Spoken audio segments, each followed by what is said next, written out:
Au nom de l'Assemblée générale, j'ai l'honneur de souhaiter la bienvenue à Son Excellence M. Paul Kagame, président de la République du Rwanda, et je l'invite à prendre la parole devant l'Assemblée.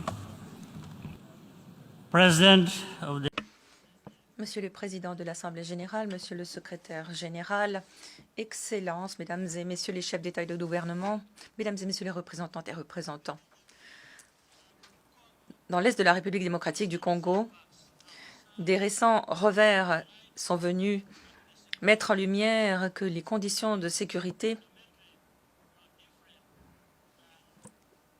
n'ont pas changé par rapport à ce qu'elles étaient il y a 20 ans, lorsque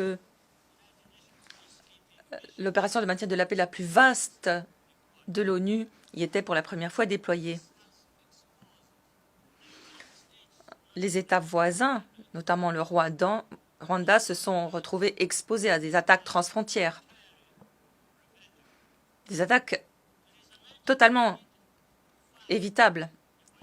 Il est urgent de trouver la volonté politique nécessaire pour s'attaquer enfin aux causes profondes de l'instabilité dans l'Est de la République démocratique du Congo.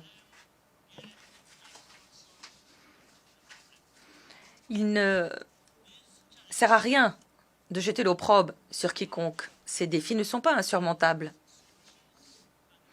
Nous pouvons trouver des solutions.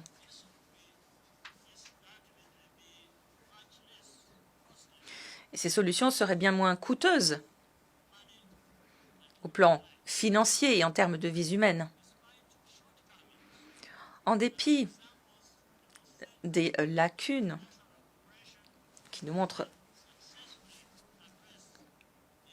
nous savons que la coopération internationale peut nous permettre de régler ces problèmes qui nous concernent tous. Dans le domaine de la consolidation de la paix, de la lutte contre le terrorisme, les initiatives régionales peuvent compléter l'action importante menée par l'Organisation des Nations Unies. Les initiatives régionales et bilatérales ont prouvé leur efficacité, que ce soit en République centrafricaine ou dans le cadre des efforts déployés pour endiguer l'extrémisme violent au nord du Mozambique, efforts menés par le Rwanda dans le cadre de la SADC. Si cette approche était testée en RDC, telle que proposée par le processus de Nairobi, elle permettrait de faire la différence. Cependant, pour être pérennes, ces efforts exigent un soutien financier constant de la communauté internationale. Les enjeux sont énormes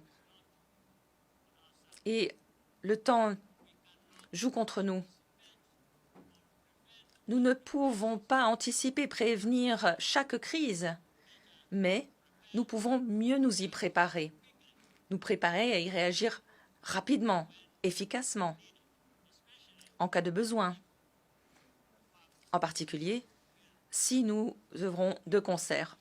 Je vous remercie pour votre aimable attention.